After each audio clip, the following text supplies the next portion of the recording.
Vivekananda says, all condemnation of others really condemns ourselves.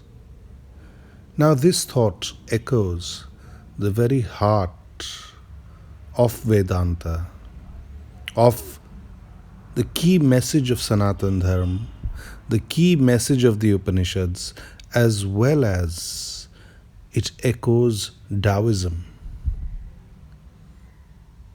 It means that at the center of our being, we are all one. Forget about condemning others. If you condemn others, you condemn yourself, because actually we are not separate from others. We only differ in externals. In internals, at the center, we meet in a oneness. There is one center and we are part of it. We are not two. That is the meaning of spiritual unity. That is the meaning of being in accord with the world.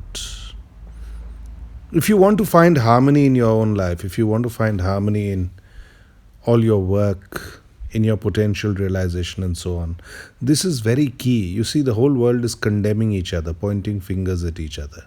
And all that nonsense has created all this conflict in society and so on. It's created this great mischief in society. And in a way, that's become our favorite pastime. Point fingers at the other. But remember, there are several pointing back at you. You know, in the New Testament, Jesus of Nazareth says, "Let he who hath not sinned cast the first stone." So he's telling a crowd this, a crowd who wants to stone to death a prostitute who in their eyes has committed sin and so on. But the whole idea is this very nature of acting leads to a greater blindness of being. This very method of acting leads to a complete disassociation from all that is spiritual. And the most ironic part is that religion leads to so much of all this condemnation of each other. We arise from the same creativity. We arise from the same heart of existence. We arise from one fount, one center. Realize that. It is a great secret of finding happiness in yourself. The moment you drop condemnation entirely, you come to the very fountain of nectar that exists within you. It is the fountain of harmony within you. It is the fountain of oneness within you. And you become integrated, non-split. You see, the problem with us is that we keep dividing our minds in judgment. Who is good, who is bad, who to condemn, who not to condemn. This leads to a great division in heart and mind. This leads to a great division of our energies. And where there is division of energies, we can never be cheerful, never be happy, never find joy. The whole secret of relaxation, the whole secret of joy in work, in all our endeavors, is being in a state where there's absolutely no need to condemn neither yourself nor others. So religion, on the one hand, you have the so-called moralists of religion who are busy condemning themselves. They're calling themselves sinners and so on. And there are others who are busy condemning others, who are calling others sinners and so on. So either way, there's this entire illusion that we are separate. No, we are not separate. We are unified with the one procreating reality, which is all consciousness, all beauty, all bliss. It is the very nature of Sat Chit Ananda. We arise from there. The Upanishads say that Tat Tvam Asi, we are part of that same infinity of being, that same absoluteness of being. We belong to a divine dimension. Knowing that, we come to a non-condemnatory attitude towards all things. There's no need to negate the bad in the world. Nobody's saying that. But it is really a very practical way of creating vitality in your being. Vivekananda used to say that we kill our own energy, we kill our own vitality by investing our energies in judging others. And he used to quote this. The great part about Vivekananda is that he never shirked to quote from various traditions. Judge not if you would not be judged. Again from the New Testament. So, really, these are echoes of Vedantic thought. These are echoes of Upanishadic thought. But they have relevance for us because we can relate. It is not about just talking about one particular text and so on. And that's what makes Vivekananda unique. He brought to the world a very, very unique way of looking at spirituality. You see, he was born in an age where everybody was so obsessed with their own religions and in defending their religions and in condemning other religions that nobody had time to look at each other, to look at each other's point of view. And then Vivekananda came as a breath of fresh air. Here was a young man who used to quote equally from all the texts of the world as easily. He could quote from the Taoism of China, he could quote from the Zen of Japan, he could bring out teachings, of course, from the deepest depths of all streams of Indian thought. Plus, at the same time, he was so well read in European mysticism, European philosophy. And his knowledge stretched as so far as the North American Indians, the Maya, the Inca, the shamanic traditions of Africa, and so on. So, this all encompassing view he used to integrate in these beautiful messages.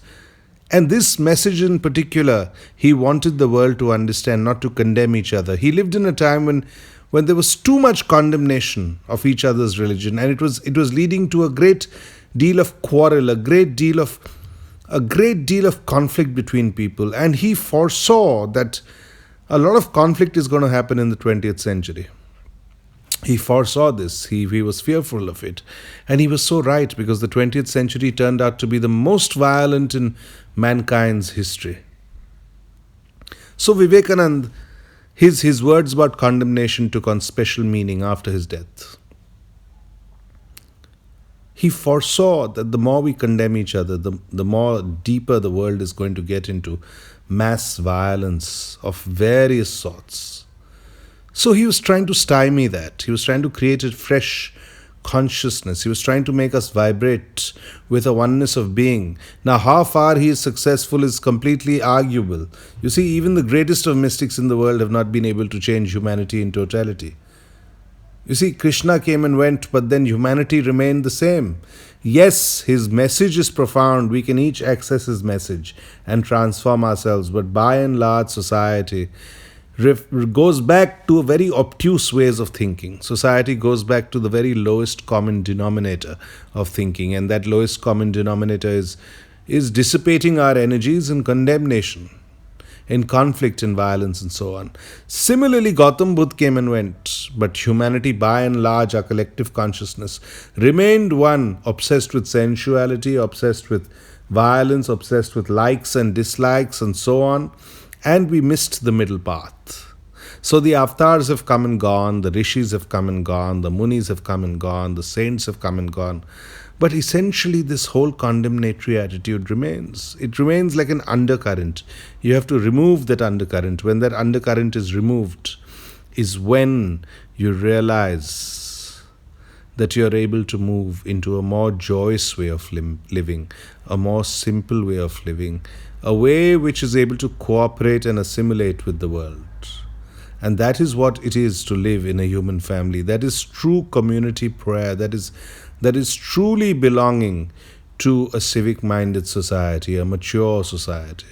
A mature society is what? A mature society, a hallmark of a mature society, a hallmark of a mature nation is one where people are not quick to condemn each other.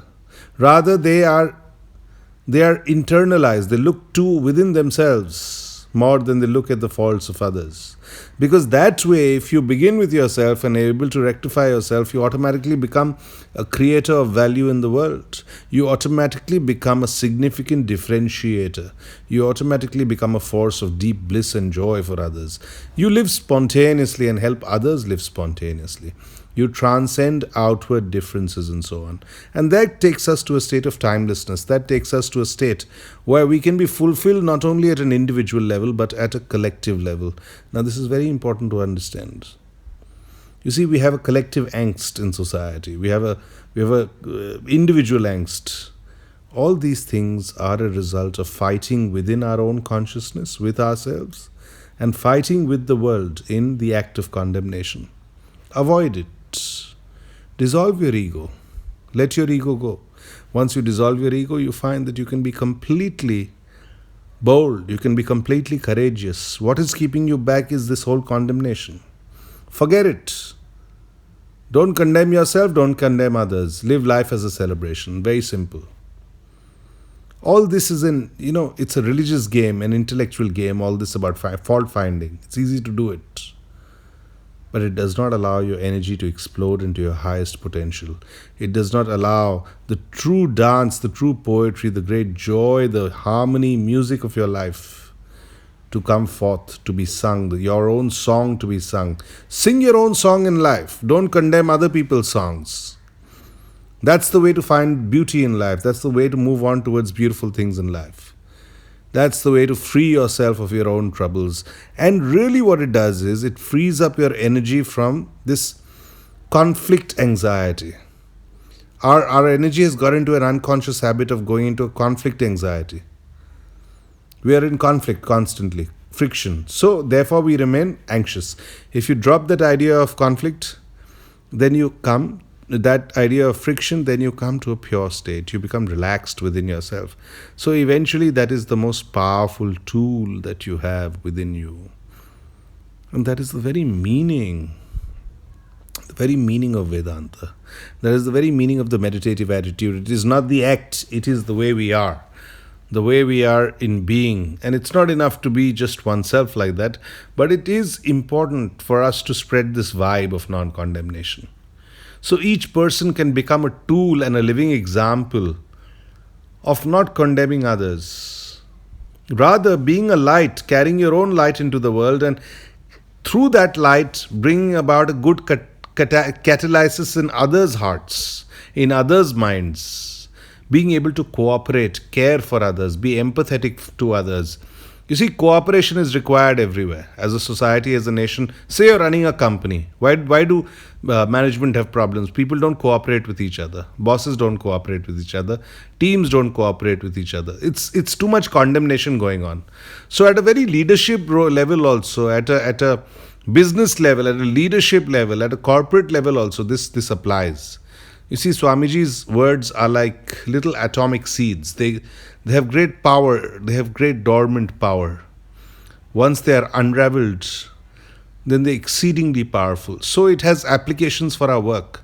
Again, in relationships, we are pointing fingers at each other. We don't have the ability to dissolve our egos. So if you take a non-condemnatory attitude in relationships also, your freedom becomes absolute. You become free. You suddenly find that you're releasing each other from this cage of condemnation. And then you can move into a song of celebration together. Your relationship can become beautiful. Your energies can explode into finding each other's potential and helping each other really flower.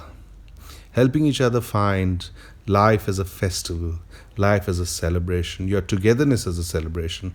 And that is the very beauty of relationships also.